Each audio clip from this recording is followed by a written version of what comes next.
Hello, I'd like to talk about the 18XX problem. What the 18XX games are is they're a bunch of train games where you lay a whole bunch of track, you try to make money, and one of the biggest problems in the game, if you were, say, trying to make a computerized version of, say, something similar, is figuring out how much the trains run for.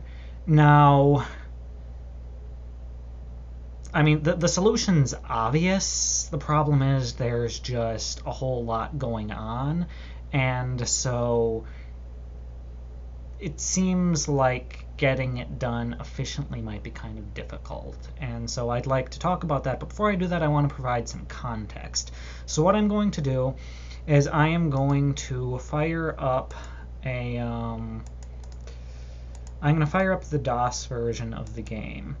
And I'm just going to go through the first few rounds and develop some track because, I mean, all I really want to talk about is calculating a run given a static graph.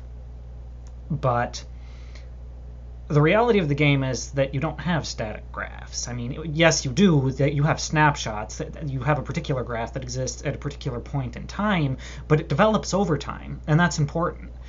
And so I just want to illustrate just how the track evolves so that you have an idea of what's going on. First thing that happens is there is a bidding round where you bid for minor companies.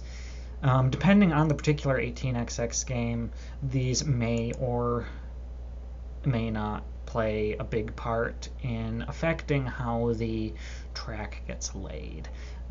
In this game, 1830, they do affect things. They prevent you from laying on certain places unless you own the minor, and some of them allow you to lay extra tiles and whatnot. So let's see, well, actually, let me cancel that quick. Go to the info, and let's see, I didn't actually look at the map very carefully. So what happens is you've got all these places here, and these yellow values, that's how much money it's worth when you connect trains to those. The red values are how much money you have to pay to lay track on there. So the red values are penalties. The yellow values are, I guess you could say bonuses, but they're separate values. I mean, they both wind up doing different things to your money, but the key point is that they do different things to your money. So let's see here. These ones here with little colored dots, those indicate where stations go. See, what I'm doing as a human player is I'm trying to figure out, well, where is stuff going to be going on? But since I'm not actually going to have a whole lot of time to do this, I guess I'll just take this guy up here, CNO, because it looks like I can do stuff right away. I'm going to skip over the stock stuff. But what's going on is we're buying ownership in these companies. And then whoever owns the most of the company gets to run it. And everybody who owns part of the company shares in the profits according to how much of the company they own.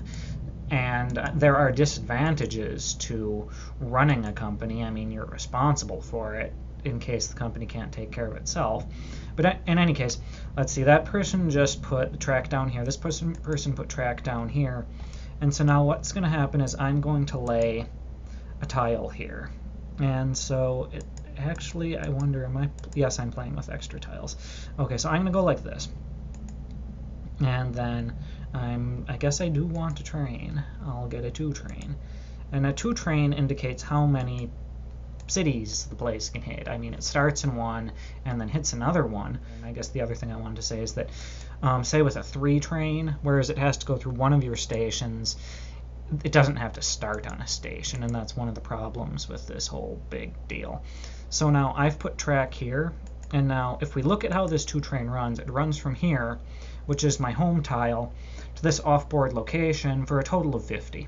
And since there are 10, well, whatever, it's just running for 50.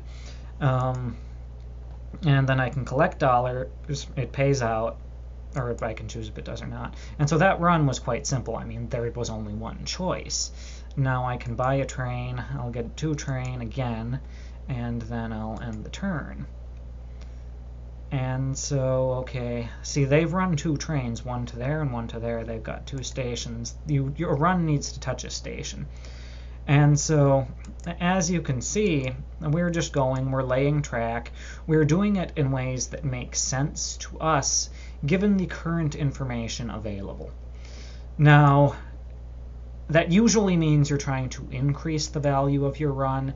It doesn't always mean that, though, because one of the rules of the game is that tiles are limited. So you may simply play a tile so that your opponent can't do that. I mean, your top priority is usually going to be trying to increase your run, but once you can't do that anymore, you can try to prevent the other person from increasing theirs. That means you can actually put tiles in places where they would want to lay them to try to sabotage their run, or you could just try to lay tiles that they want in an ulterior attempt to, sabotage their run. I guess I want to do that. And then now I've got 2 trains, and so since they both have to touch one of my tokens, or a station, they start here, this one goes there, that one goes there. First one runs for 5, the second one runs for 3. That means that we're going to run for 8, or 80, since there are 10 shares, so collect, pay out 80. And again, these networks are very simple, but as you can see, it's going through, it's progressively getting more and more complex. See, they just upgraded to green tiles because green tiles are available. I think I'll go up into the point where I can upgrade. See, this is getting connected.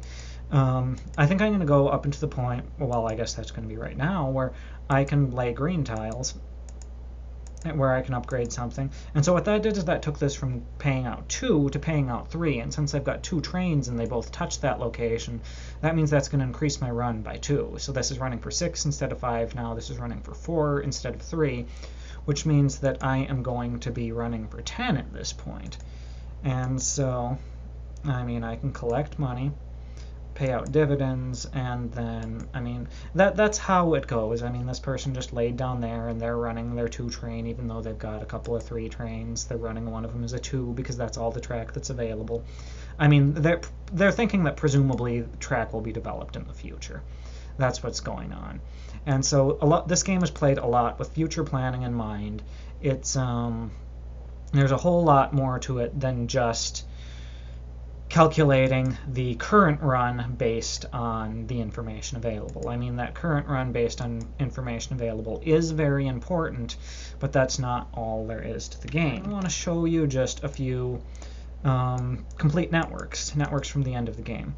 So I'm going to open this up, because those were baby networks there. But that's how networks develop. I mean, you start with your first step and just move on from there. So I'll just randomly pick one of these. And so let's see, I guess I want to preview it. And this is what it looks like. As you can tell, it's a complete mess. You've got everything going all over the place. As we were running 2 trains, so it would be like we'd run from there to there and there to there. This, you've got a diesel train, which can actually go an unlimited number of stops.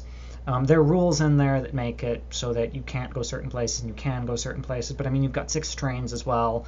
And so, I mean, your networks develop from, say, they're different maps, mind you.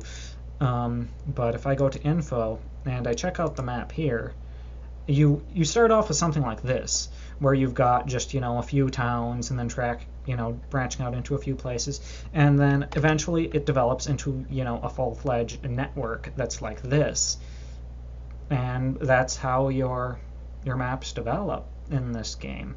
I guess in the future I'll do something on, actually how the runs are calculated. But for now, I just wanted to show that, you're running trains and you're trying to make things better. Everyone's trying to make things better, whether that means making your run better or your opponent's run worse. Both of those make things better for you.